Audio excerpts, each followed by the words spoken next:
आज तारीख है 19 अगस्त 2026 दिन बुधवार। नमस्कार, मैं शिल्पी और स्वागत है आपका हमारे चैनल यूपी न्यूज लाइव में। खबरों में आगे बढ़ते हुए हम नजर डालेंगे आज की हेडलाइंस पर, फिर जानेंगे खबरों को विस्तार से। राम मंदिर चढ़ावा चोरी मामले की एसआईटी रिपोर्ट पर उठे सवाल, जांच में कई बिंदुओं को लेकर असहमति। लखनऊ में दरोगा पर लोहे की चेन से हमला, 24 लोगों के खिलाफ केस, पुलिस ने 200 भैंसों को हटाया। यूपी के पीआरडी जवानों के लिए योगी सरकार का बड़ा फैसला, अब कैशलेस मेडिकल स्कीम का लाभ। यूपी में रोजगार के नए अवसर खोलने की तैयारी, मुख्य सचिव ने अधिकारियों के साथ की अहम बैठक। आजमगढ़ में छात्रों का जोरदार प्रदर्शन, गणित प्रवक्ता का पद 9 साल से खाली। चलिए खबरों को जानते हैं विस्तार से। राम मंदिर चढ़ावा चोरी मामले की एसआईटी रिपोर्ट पर उठे सवाल, जांच में कई बिंदुओं को लेकर असहमति। अयोध्या में राम मंदिर के चढ़ावे से जुड़ी कथित चोरी के मामले में एसआईटी की जांच रिपोर्ट को लेकर अब सवाल उठने लगे हैं। मामले की जांच स्पेशल इन्वेस्टिगेशन टीम यानी एसआईटी ने की थी, लेकिन रिपोर्ट के निष्कर्षों को लेकर कुछ महत्वपूर्ण बिंदुओं पर आपत्ति सामने आई है। आरोप मंदिर में आने वाले चढ़ावे और उससे जुड़े धन की कथित हेराफेरी से संबंधित है। जांच के दौरान संबंधित कर्मचारियों, अधिकारियों और अन्य लोगों से पूछताछ की गई तथा उपलब्ध दस्तावेजों और लेन देन से जुड़े रिकॉर्ड की जांच की गई। हालांकि अब रिपोर्ट के कुछ निष्कर्षों और जांच की दिशा पर सवाल उठाए जा रहे हैं। इससे ये मामला एक बार फिर चर्चा में आ गया है। मंदिर में श्रद्धालुओं द्वारा दिए जाने वाले चढ़ावे की पारदर्शिता और उसकी सुरक्षित व्यवस्था पर बेहद संवेदनशील विषय है। ऐसे जांच रिपोर्ट पर उठे सवालों के बाद संबंधित अधिकारियों के सामने स्थिति को स्पष्ट करने की चुनौती है। मामले में अब ये देखना महत्वपूर्ण होगा कि एसआईटी की रिपोर्ट पर अंतिम स्तर पर क्या फैसला लिया जाता है और यदि किसी तरह की कमी पाई जाती है तो क्या दोबारा जांच या अतिरिक्त कार्रवाई की जाएगी। लखनऊ में दरोगा पर लोहे की चेन से हमला, 24 लोगों के खिलाफ केस, पुलिस ने 200 भैंसों को हटाया। लखनऊ में पुलिस टीम के साथ कार्रवाई के दौरान एक सब इंस्पेक्टर पर लोहे की चेन से हमला करने का मामला सामने आया है। घटना उस समय हुई जब पुलिस इलाके में अवैध रूप से रखी गई भैंसों को हटाने की कार्रवाई कर रही थी। रिपोर्ट के मुताबिक बड़ी संख्या में लोग कार्रवाई का विरोध करने लगे और स्थिति तनावपूर्ण हो गई। इसी दौरान एक सब इंस्पेक्टर पर लोहे की चेन से हमला किए जाने का आरोप है। घटना के बाद पुलिस ने मामले में 24 लोगों के खिलाफ मुकदमा दर्ज कर लिया है। पुलिस कार्रवाई के दौरान करीब 200 भैंसों को वहां से हटाया गया। प्रशासन और पुलिस की टीम ने मौके पर पहुंचकर स्थिति को नियंत्रित किया। अधिकारियों का कहना है कि सरकारी कार्रवाई में बाधा डालने और पुलिसकर्मी पर हमला करने वालों के खिलाफ कानून के अनुसार कार्रवाई की जाएगी। घटना के बाद इलाके में पुलिस की मौजूदगी बढ़ा दी गई है। वहीं पुलिस अब मामले में नामजद और अन्य आरोपियों की भूमिका की जाँच कर रही है। साथ ही ये भी पता लगाया जा रहा है कि इतने बड़े स्तर पर पशुओं को वहाँ रखने की अनुमति थी या नहीं। घटना के बाद इलाके में तनाव को देखते हुए पुलिस सतर्क है। यूपी के पीआरडी जवानों के लिए योगी सरकार का बड़ा फैसला, अब कैशलेस मेडिकल स्कीम का लाभ। उत्तर प्रदेश सरकार ने प्रोविंशनल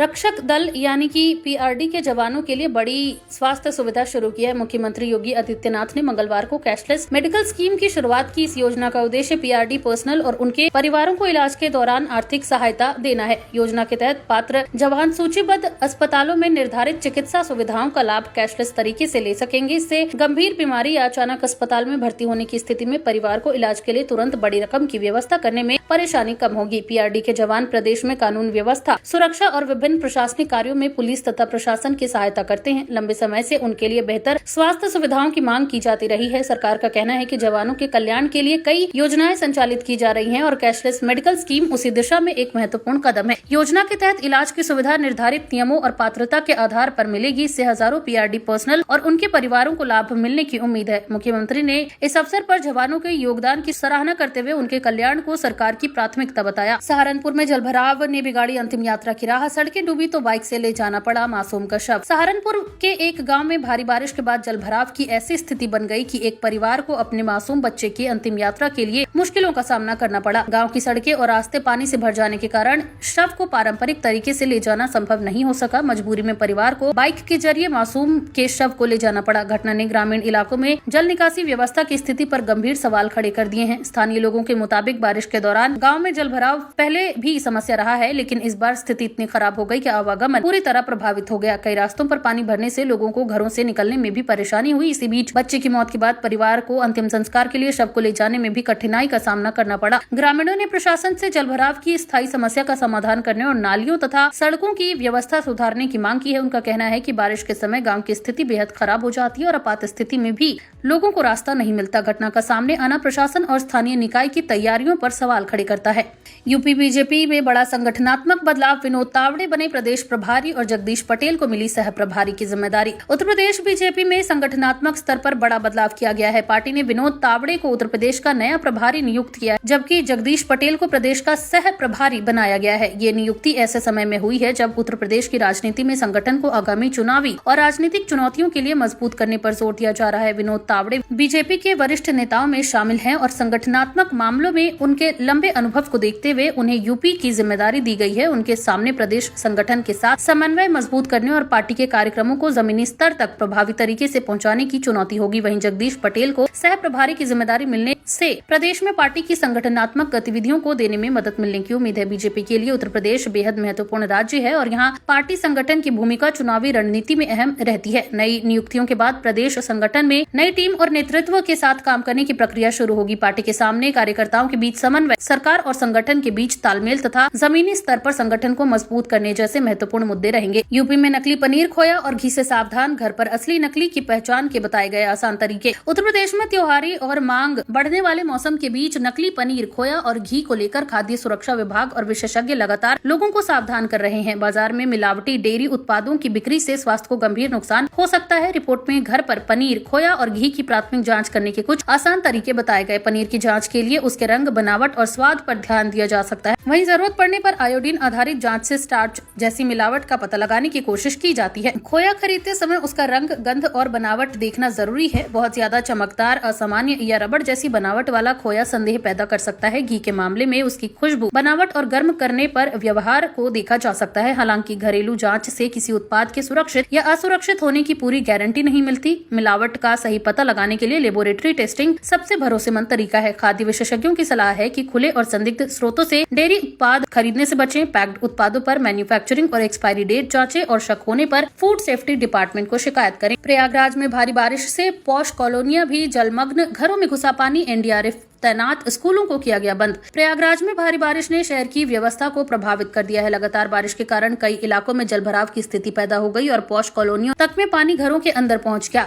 निचले इलाकों में रहने वाले लोगों को सबसे ज्यादा परेशानी का सामना करना पड़ा। वहीं कई सड़कों पर पानी भर जाने से वाहनों की आवाजाही प्रभावित हुई और लोगों को घर से बाहर निकलने में दिक्कत हुई। हालात को देखते हुए प्रशासन ने राहत और बचाव कार्य तेज कर दिया है। वहीं एनडीआरएफ की टीम को भी तैनात किया गया है ताकि जरूरत पड़ने पर जलभराव वाले इलाकों से लोगों को सुरक्षित निकाला जा सके। लगातार खराब मौसम को देखते हुए कुछ क्षेत्रों में स्कूलों को बंद रखने का फैसला लिया गया है। वहीं प्रशासन ने लोगों से अनावश्यक रूप से जलभराव वाले क्षेत्रों में जाने से बचने की अपील की है। बारिश के कारण नालों और ड्रेनेज सिस्टम पर दबाव बढ़ गया है, जिससे कई जगह पानी तेजी से नहीं निकल पा रहा। स्थानीय प्रशासन और नगर निगम की टीमें जल निकासी के लिए लगातार काम कर रही हैं। मौसम विभाग की चेतावनी को देखते हुए आने वाले समय में भी स्थिति पर नजर रखी जा रही है। मोमोज और फ्रेंच फ्राइज खाने के बाद 2 छात्रों की मौत, एक की हालत गंभीर, संदिग्ध फूड पॉइजनिंग से मचा हड़कंप। उत्तर प्रदेश में मोमोज और फ्रेंच फ्राइज खाने के बाद छात्रों की तबियत बिगड़ने और 2 छात्रों की मौत का मामला सामने आया है। घटना के बाद इलाके में हड़कंप मच गया है और संदिग्ध फूड पॉइजनिंग को लेकर जांच शुरू कर दी गई है। रिपोर्ट के मुताबिक छात्रों ने बाहर से मोमोज और फ्रेंच फ्राइज खाए थे। इसके बाद उनकी तबियत अचानक खराब होने लगी और उन्हें अस्पताल ले जाया गया। हालात बिगड़ने के बाद 2 छात्रों की मौत हो गई, जबकि एक अन्य छात्र की स्थिति गंभीर बताई गई है। घटना के बाद स्वास्थ्य विभाग और प्रशासन ने मामले को गंभीरता से लिया है। अब ये पता लगाने की कोशिश की जा रही है कि छात्रों ने जो खाद्य पदार्थ खाए थे उनमें किसी तरह की मिलावट या संक्रमण था या नहीं। संबंधित फूड आउटलेट से भी जानकारी जुटाई जा सकती है और जरूरत पड़ने पर खाद्य पदार्थों के सैंपल्स की जांच लेबोरेटरी में कराई जाएगी। विशेषज्ञों के मुताबिक गर्मी और बारिश के मौसम में लंबे समय तक खुले में रखे खाद्य पदार्थों में बैक्टीरियल कंटामिनेशन का खतरा बढ़ सकता है। लोगों को सड़क किनारे या अस्वच्छ स्थानों पर तैयार खाद्य पदार्थ खाने से बचने और संदिग्ध भोजन के बाद तबियत खराब होने पर तुरंत चिकित्सा सहायता लेने की सलाह दी है। यूपी में रोजगार के नए अवसर खोलने की तैयारी, मुख्य सचिव ने अधिकारियों के साथ की अहम बैठक। उत्तर प्रदेश में रोजगार और जॉब अपॉर्चुनिटीज बढ़ाने को लेकर सरकार ने प्रक्रिया तेज करने के निर्देश दिए हैं। मुख्य सचिव ने अधिकारियों के साथ बैठक कर रोजगार से जुड़े प्रस्तावों और योजनाओं की समीक्षा की। बैठक में युवाओं के लिए अधिक से अधिक रोजगार और स्वरोजगार के अवसर तैयार करने, विभिन्न विभागों के बीच बेहतर कोऑर्डिनेशन और चल रही योजनाओं को तेजी से लागू करने पर जोर दिया गया। सरकार का फोकस सरकारी नौकरियों के साथ साथ private sector, skill development, investment और एंटरप्रेन्योरशिप के जरिए रोजगार पैदा करने पर भी है। अधिकारियों को निर्देश दिए गए कि रोजगार से संबंधित योजनाओं में अनावश्यक देरी न हो और युवाओं तक योजनाओं की जानकारी प्रभावी तरीके से पहुंचाई जाए। निवेश परियोजनाओं को जमीन पर उतारने बढ़ने से भी नए रोजगार पैदा होने की उम्मीद है। इसके अलावा स्किल ट्रेनिंग को उद्योगों की जरूरत से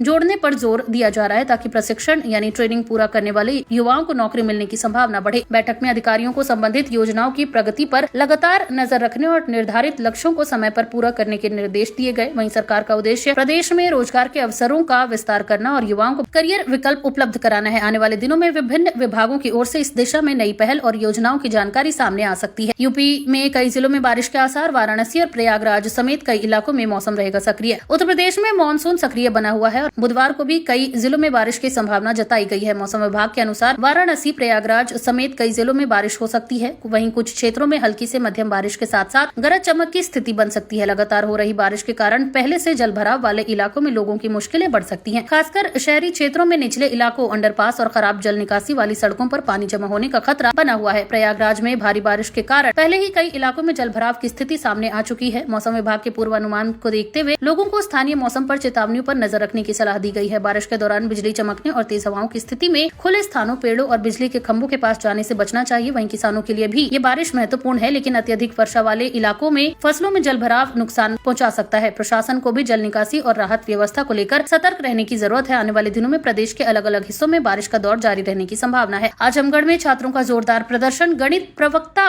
का पद 9 साल से खाली, फिजिक्स और केमिस्ट्री के शिक्षक भी नहीं। आजमगढ़ में शिक्षकों की कमी को लेकर छात्रों का विरोध प्रदर्शन सामने आया है। विद्यार्थियों का आरोप है कि उनके संस्थान में लंबे समय से महत्वपूर्ण विषयों के शिक्षक उपलब्ध नहीं है, जिससे पढ़ाई बुरी तरह प्रभावित हो रही है। सबसे गंभीर स्थिति गणित प्रवक्ता के पद को लेकर बताई गई है, जो करीब 9 साल से खाली है। छात्रों के अनुसार फिजिक्स और केमिस्ट्री जैसे महत्वपूर्ण विषयों के शिक्षक भी उपलब्ध नहीं है। ऐसे में विज्ञान वर्ग के विद्यार्थियों को पढ़ाई में लगातार परेशानी का सामना करना पड़ रहा है। छात्रों ने अपनी समस्या को लेकर प्रदर्शन किया और शिक्षा विभाग तथा प्रशासन से जल्द शिक्षकों की नियुक्ति की मांग की। उनका कहना है कि परीक्षा की तैयारी और पाठ्यक्रम पूरा करने में शिक्षकों की कमी बड़ी बाधा बन रही है। लंबे समय से पद खाली होने के कारण विद्यार्थियों को अतिरिक्त मेहनत करनी पड़ रही है और उन्हें निजी ट्यूशन या अन्य माध्यमों पर निर्भर होना पड़ रहा है। छात्रों ने मांग की है कि खाली पदों पर जल्द से जल्द स्थायी या वैकल्पिक शिक्षकों की नियुक्ति की जाए। शिक्षा व्यवस्था में शिक्षक उपलब्धता को लेकर यह मामला एक बार फिर सवाल खड़े करता है कि महत्वपूर्ण विषयों के पद इतने लंबे समय तक खाली क्यों है। अब छात्रों को प्रशासन की ओर से ठोस कार्रवाई का इंतजार है। प्रयागराज में पीएम ई ड्राइव के तहत इलेक्ट्रिक दोपहिया वाहनों पर सब्सिडी घटाई गई। ईवी खरीदने वालों को पहले से कम सरकारी मदद। प्रयागराज में इलेक्ट्रिक व्हीकल्स को बढ़ावा देने वाली पीएम ई ड्राइव स्कीम के तहत इलेक्ट्रिक दोपहिया वाहनों पर मिलने वाली सब्सिडी में बदलाव किया गया है। रिपोर्ट के अनुसार अब इलेक्ट्रिक 2 व्हीलर खरीदने वाले ग्राहकों को पहले की तुलना में कम सरकारी सहायता मिलेगी। पीएम ई ड्राइव योजना का उद्देश्य देश में इलेक्ट्रिक मोबिलिटी को बढ़ावा देना, पेट्रोल और डीजल पर निर्भरता कम करना तथा प्रदूषण को नियंत्रित करना है। योजना के तहत पात्र इलेक्ट्रिक 2 व्हीलर्स पर सरकार की ओर से डिमांड